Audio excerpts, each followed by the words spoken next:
अब देखा था हमने क्या, पॉलन ग्रेन हमारा तैयार हो गया था। अब हम फिर से देखेंगे पॉलन ग्रेन ये आया था पिछले लेक्चर में। अब हम इसको जूम करेंगे तो ये कुछ ऐसा दिखेगा। पॉलन ग्रेन क्या था हमारा, मेल गैमेटोफाइट पॉलन ग्रेन था। ये आपको कैसा दिख रहा है, देखिए थ्योरी पे मत फोकस करिए, अगर आप देखना चाहते हैं तो खाली डायग्राम ही अपने दिमाग में फिट करिए। डायग्राम से आप इन सब चीज़ों को अपने आप लिख सकते हैं, कुछ चीज़ें याद करनी पड़ेंगी, बाकी डायग्राम देखते हैं। तो ये कैसा दिख रहा है, स्फेरिकल जैसा कुछ दिख रहा है, बॉल के शेप का, तो ये स्फेरिकल शेप का होता है। बस इसका डायमीटर आपको याद करना पड़ेगा, ये बहुत पूछा भी जाता है। डायमीटर कितना होता है, 25 से 50 माइक्रोमीटर। कितना, 50 माइक्रोमीटर, 25 से 50 माइक्रोमीटर का होता है। अब बात करते हैं, ये देखिए हमारा पॉलन ग्रेन दिखा, इसमें आपको दो कवरिंग दिख रही होगी, एक आउटर दूसरी इनर, जो और दोनों के बीच में ये देखिए थोड़ा थोड़ा छेद दिख रहा है। तो अब हम इसकी थ्योरी कैसे पकड़ते हैं, आउटर कवरिंग एक्साइन कैसे याद करते हैं कि आउटर कवरिंग एक्साइन है, एक्साइन एग्जिट बाहर निकल गया, बाहर के क्या बोलते हैं, आउट से क्या, आउटर कवरिंग एक्साइन ये हो गई। इनर कवरिंग क्या है, इंटाइन, अंदर की तरफ इंटर करता है कोई आदमी, कहते हैं इंटर आओ, तो अंदर की तरफ क्या है, intine. Outer covering exine, inner covering intine हो गई। और एक्साइन जो होती है वो स्पोरोपोलिन से बनी होती है। ये बहुत हार्ड सब्सटेंस होता है, ना इस पे किसी चीज का टेम्परेचर का, ना कोई ऑर्गेनिक मटेरियल का, इन सब से रेजिस्टेंस होती है, मतलब इस पे कोई इम्पैक्ट नहीं पड़ता। इसीलिए कहते हैं कि जो है अवशेष कि बहुत पुराना खजूर का 200 साल पुराना वो मिल गया पॉलन ग्रेन, अब उससे हम नया खजूर प्रोड्यूस कर सकते हैं इस तरीके से। तो जो सालों तक इस पॉलन ग्रेन को बचा के रखती है उसका नाम है एक्साइन। ये बाहुबली है, इसके होते हुए पॉलन ग्रेन को कोई दिक्कत नहीं होती।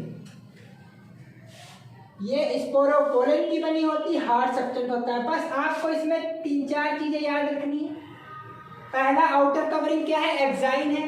एक्साइन क्या है, ये हार्डेस्ट सब्सटेंस की होती है। हार्डेस्ट सब्सटेंस का नाम क्या है, स्पोरोपोलिन। ये बहुत खतरनाक है, ये सालों तक, कई हजार साल तक भी ये बचा के रख सकती है पॉलन ग्रेन को। इनर कवरिंग क्या होती है, इंटाइन। ये किसकी बनी होती है, सेलुलोज और पैक्टिन की, सेलोपेक्टिन बोल सकते हैं इसको। इन दोनों के बीच में क्या होता है, जर्म पोर। ये जर्म पोर की क्यों नीड पड़ी, एक्साइन इतना हार्ड है कि यहाँ से जो हमारे गैमिट होंगे वो इसको तोड़ के नहीं निकल सकते। तो ये जो जर्म पोर वाला है रास्ता, यहाँ से हमारे गैमिट निकल सकते हैं, इसलिए बीच में जर्म पोर होती है। दूसरी चीज, एक्साइन जो है आपको देख सकते होंगे डिसकंटिन्यूअस है, और इंटाइन जो है ये हमारी कंटिन्यूअस है। ये डिसकंटिन्यूअस लेयर है, ये कंटिन्यूअस लेयर है। अब बात करते हैं, जब पॉलन ग्रेन हमारा मैच्योर हो जाता है, अब एक्साइन और इंटाइन हमने हटा दिया, इसको जूम करा, छोकरा जवान हो गया तो ऐसा दिखेगा पॉलन ग्रेन। ये बहुत बड़ी सेल बनाई। अब इसमें देखिए आपको दिखेगा एक बड़ा है, एक पार्ट छोटा है। तो जो बड़ा पार्ट है उसको बोलते हैं वेजिटेटिव सेल, और जो छोटा पार्ट है उसको बोलते हैं जनरेटिव सेल।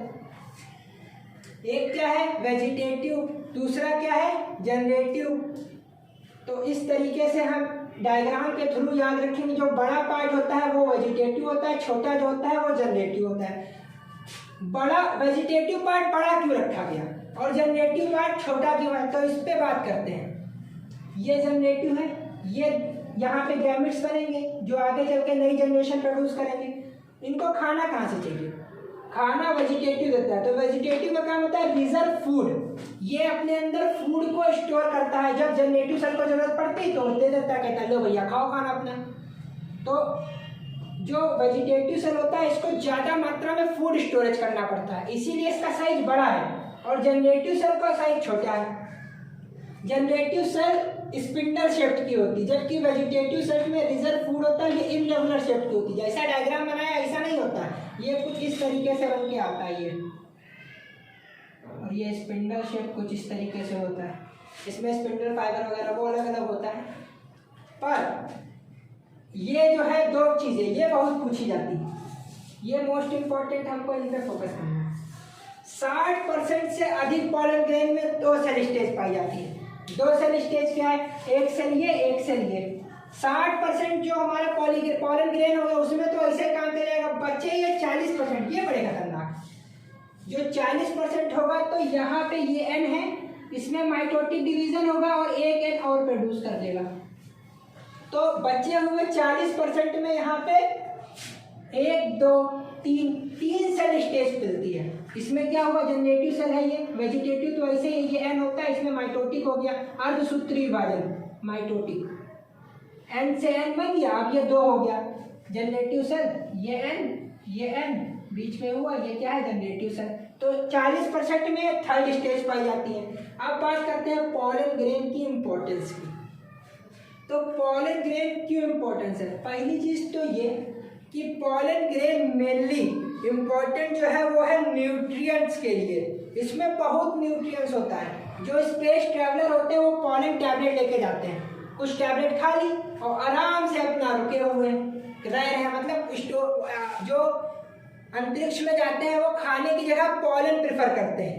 एथलीट जो होते हैं, धावक जो घोड़े की मतलब रेस दौड़ते हैं, घोड़ा हुआ या उनका या धावक हो, तो वो पॉलन ग्रेन खा के अपनी इम्यूनिटी और रेसिंग पावर, दौड़ने की क्षमता बढ़ाते हैं। तो यहाँ सब पॉलन ग्रेन का बहुत अच्छा यूज होता है। अपने वहाँ इंडिया में तो बड़ा कम है, पर जो वेस्टर्न कल्चर है, वेस्टर्न कंट्री जो भी है जहाँ भी, वहाँ पे पॉलन ग्रेन की टैबलेट और सिरप की बहुत मात्रा में खपत है। अब बात करते हैं पॉलन ग्रेन का।